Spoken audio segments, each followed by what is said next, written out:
La lumière décline sur la terre du milieu, le dernier bateau quitte les rives de Midlond, emportant avec lui les derniers elfes vers l'ouest. Aragorn est couronné, la guerre est finie, mais quelque chose s'est irrémédiablement brisé. Ce n'est pas une simple fin de chapitre, c'est la fin d'un monde. Car chez Tolkien, toute fin porte le parfum d'une chute ancienne. Il l'écrivait lui-même, le mythe de la chute imprègne tout le légendaire. Les elfes s'éteignent, les anneaux perdent leur pouvoir, les royaumes cachés deviennent des légendes, même Gandalf s'en va. Et à leur place surgit un monde nouveau, celui des hommes. Mais alors, que reste-t-il quand les plus sages ont quitté la scène? Est-ce vraiment une victoire ou le début d'un long oubli? Si tu ressens aussi ce vertige entre la fin et le renouveau, alors ne pars pas comme les elfes. Reste parmi nous, abonne-toi et pose ton like comme on planterait une graine de Malorn pour que la mémoire vive et que l'Ouest ne soit jamais complètement perdu. On ne peut pas comprendre le Seigneur des Anneaux sans comprendre l'homme qui l'a écrit.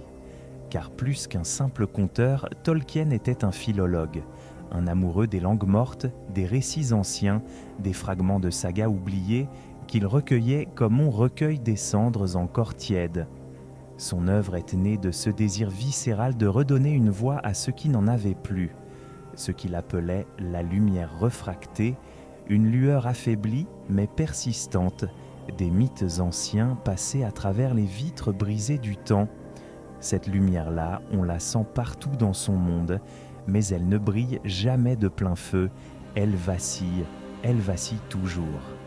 Chez Tolkien, la beauté est inséparable de la perte. Plus une chose est pure, plus elle est menacée.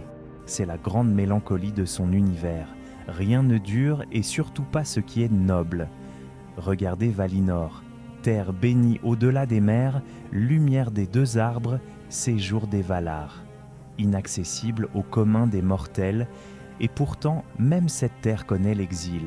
Puis vient Beleriand, vaste et ancien royaume de la Première Âge, balayé par les guerres et englouti à jamais sous les eaux.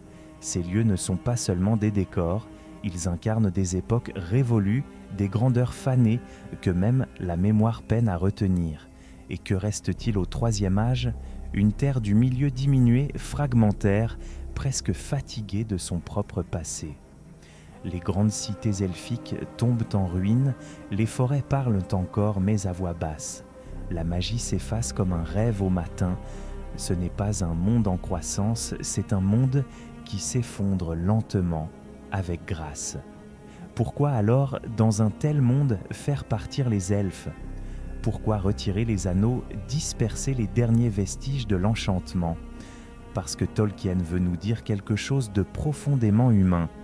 Nous vivons nous aussi dans l'ombre de grandeurs passées. Et pourtant, c'est à nous qu'il revient de garder vivante la mémoire, non pas en imitant ce qui a été, mais en portant humblement ce qui reste. Les elfes quittent la scène parce qu'ils n'ont plus leur place dans ce monde en mutation. Ils ne sont pas faits pour le bruit des forges, ni pour les palais de pierre froide. Leur temps est révolu, et leur beauté, trop pure, trop ancienne, ne peut que s'éteindre. Ce départ n'est pas un échec, c'est un passage, une résignation douloureuse mais nécessaire. Tolkien ne cède jamais à la facilité de l'utopie. Il ne cherche pas à restaurer un âge d'or. Il nous montre au contraire la trace persistante du sacré dans un monde en perte de sens. Une trace fragile que seuls les cœurs attentifs peuvent encore percevoir. Alors, quand Frodo lève les yeux vers les voiles blanches qui s'éloignent, ce n'est pas seulement un héros qui quitte nos regards. C'est une époque entière qui s'efface. Et derrière lui, le silence. Mais un silence habité. Un monde sans magie visible peut-être, mais pas sans espérance. Car même les braises peuvent encore réchauffer ceux qui savent les reconnaître. Quand les elfes quittent la scène, que les anneaux perdent leur pouvoir et que la magie s'éteint doucement, une seule figure reste debout dans la lumière mourante. L'homme, non pas l'homme idéalisé, invincible, maître de tout, mais l'homme fragile, faillible, porteur d'un fardeau qu'il ne comprend pas toujours. Chez Tolkien, l'homme n'est jamais simplement un héros, Il est héritier d'un monde brisé appelé à le relever sans en posséder les clés. Aragorn, Faramir, Sam, trois visages très différents d'une même humanité. Tous trois incarnent à leur manière cette tension entre ce qui a été perdu et ce qui peut encore être sauvé. Aragorn d'abord. Il porte sur ses épaules tout le poids des anciens royaumes. Il marche dans les traces des rois déchus, des promesses trahies, des lignées oubliées. Il est le fils d'un peuple en exil, d'un sang noble mais entaché par la peur et le renoncement. Et pourtant, il avance. Il doute, mais il avance. Il ne cherche pas la couronne, il l'accepte quand le moment est venu. En lui, Tolkien dessine l'idéal du roi chrétien. Humble, juste, protecteur. Non pas dominateur, mais serviteur. Un roi dont la légitimité ne vient pas de la force, mais de la fidélité. Faramir, lui, est le gardien silencieux d'un feu intérieur. Là où son frère Boromir tombe dans le piège du pouvoir, lui choisit l'abnégation. Il voit plus loin que les murailles de Minas Tirith. Il perçoit la beauté cachée des choses, même au milieu des ruines. Il résiste sans gloire, sans promesse de récompense.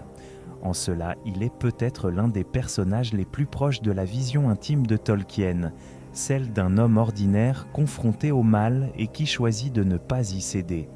Et puis, il y a Sam, le plus petit, le plus simple, mais peut-être le plus grand, car c'est lui qui porte Frodo quand celui-ci ne peut plus avancer. C'est lui qui tient la ligne invisible entre l'ombre et la lumière. Sam ne comprend pas tout. Il n'est ni roi ni soldat, mais il aime, il espère, il se souvient. Et cela suffit. À travers lui, Tolkien nous montre que la grandeur ne réside pas dans les exploits, mais dans la fidélité au bien, même quand tout semble perdu. Ce n'est pas un hasard si ce sont les hommes et non les elfes, ni les maillards, ni les anciens rois qui portent l'avenir du monde. Car c'est leur temps. Un temps sans guide visible, un temps de responsabilité. Tolkien, profondément marqué par sa foi chrétienne, croit en la liberté de l'homme, en sa capacité à choisir le bien même dans l'obscurité. Mais cette liberté a un prix, elle ne s'exerce que dans l'incertitude, sans certitude de victoire, sans garantie divine. Ce que Tolkien nous montre, c'est un monde où le sacré s'est retiré, mais où l'appel au bien résonne encore. Les hommes sont les héritiers d'une mémoire qui s'efface. Ils sont à la fois porteurs de lumière et porteurs de chute. L'Ouest qu'ils évoquent si souvent n'est plus un lieu accessible. C'est un souvenir, une direction, une étoile dans le lointain. Alors, la question demeure. Les hommes seront-ils capables de porter cette lumière sans la déformer ? De garder vivant un souffle qu'ils ne comprennent plus tout à fait? Tolkien ne répond pas. Il laisse la question ouverte comme un écho dans les montagnes. Mais il nous donne des signes. Il nous montre que la bonté simple de Sam, la noblesse intérieure de Faramir, la patience d'Aragorn sont autant de réponses possibles à la chute. Des réponses modestes, fragiles, humaines, mais peut-être justement est-ce là leur force. Et si le Seigneur des Anneaux ne racontait pas seulement la fin d'un monde imaginaire, mais aussi quelque chose de notre propre époque? Car il y a dans l'œuvre de Tolkien une étrange résonance avec notre réalité, une sorte de miroir voilé qui nous renvoie l'image d'un monde en train de perdre lentement ce qui faisait sa grandeur. Vivons-nous, nous aussi, la fin d'un âge? Peut-être pas avec des anneaux de pouvoir ou des forteresses assiégées, mais avec d'autres signes. Une perte du lien à la terre, une accélération du temps, une parole qui se fait plus pauvre, plus sèche, une mémoire qui se dissout. Ce que Tolkien pressentait n'était pas tant un effondrement brutal qu'une forme d'érosion lente, celle du sens, du sacré, de l'enchantement. Dans son monde, la nature est vivante. Les arbres parlent, les rivières chantent, les collines gardent la mémoire des pas. Rien n'est neutre, rien n'est simplement décor. C'est une vision profondément écologique au sens ancien du terme, une manière d'habiter la terre en la respectant, en la comprenant, en la servant. Or aujourd'hui, ce lien semble rompu. Nous arrachons les racines, nous rasons les forêts, nous oublions les noms. Il y a aussi dans l'œuvre de Tolkien un sens spirituel discret mais constant, non pas une doctrine mais un pressentiment, celui que le monde visible n'est pas tout, que quelque chose d'invisible soutient encore l'ordre des choses, même affaibli, même en retrait, et que ce quelque chose appelle à la fidélité, à la vigilance, à l'humilité. Le monde de la quatrième âge, celui qui suit la chute de Sauron, est un monde qui ressemble étrangement au nôtre. Un monde où les grands récits deviennent des légendes, où les peuples anciens se retirent dans le silence, où la magie n'est plus qu'un souvenir, parfois moqué, parfois oublié. Les hommes y règnent seuls, mais sans boussole. Ils construisent, ils administrent, mais ils ne se souviennent plus de pourquoi. Tolkien ne dénonce pas, il ne juge pas. Il constate, il suggère. Il nous montre que l'oubli est peut-être plus dangereux que le mal, car l'oubli tue doucement, sans bruit. Il efface les noms, les visages, les chants. Il rend le monde muet. Et c'est peut-être cela la véritable question. Avons-nous, nous aussi, cessé d'écouter, de voir, de croire qu'il existe quelque chose de plus grand que nous? Quand les elfes quittent la terre du milieu, ce n'est pas seulement une race qui disparaît, c'est une manière d'être au monde, une manière d'habiter le temps, de regarder les étoiles, de prononcer les mots avec respect, de chanter pour célébrer plutôt que pour divertir. La vision de Tolkien, à bien des égards, est une alerte, mais une alerte douce comme un vent venu du large. Il ne nous accuse pas, il nous rappelle. Il nous murmure que l'émerveillement est encore possible, que le monde n'a pas perdu toute lumière, mais que cette lumière désormais ne brille plus d'elle-même, elle doit être cherchée, elle doit être gardée. Sommes-nous devenus les hommes de la quatrième âge, ceux qui n'ont plus que les échos des récits anciens et qui avancent sans guide? Ou bien sommes-nous encore capables, comme Sam ou Faramir, de regarder une simple fleur ou une étoile et de nous souvenir de ce qui a été, de ce qui pourrait être encore?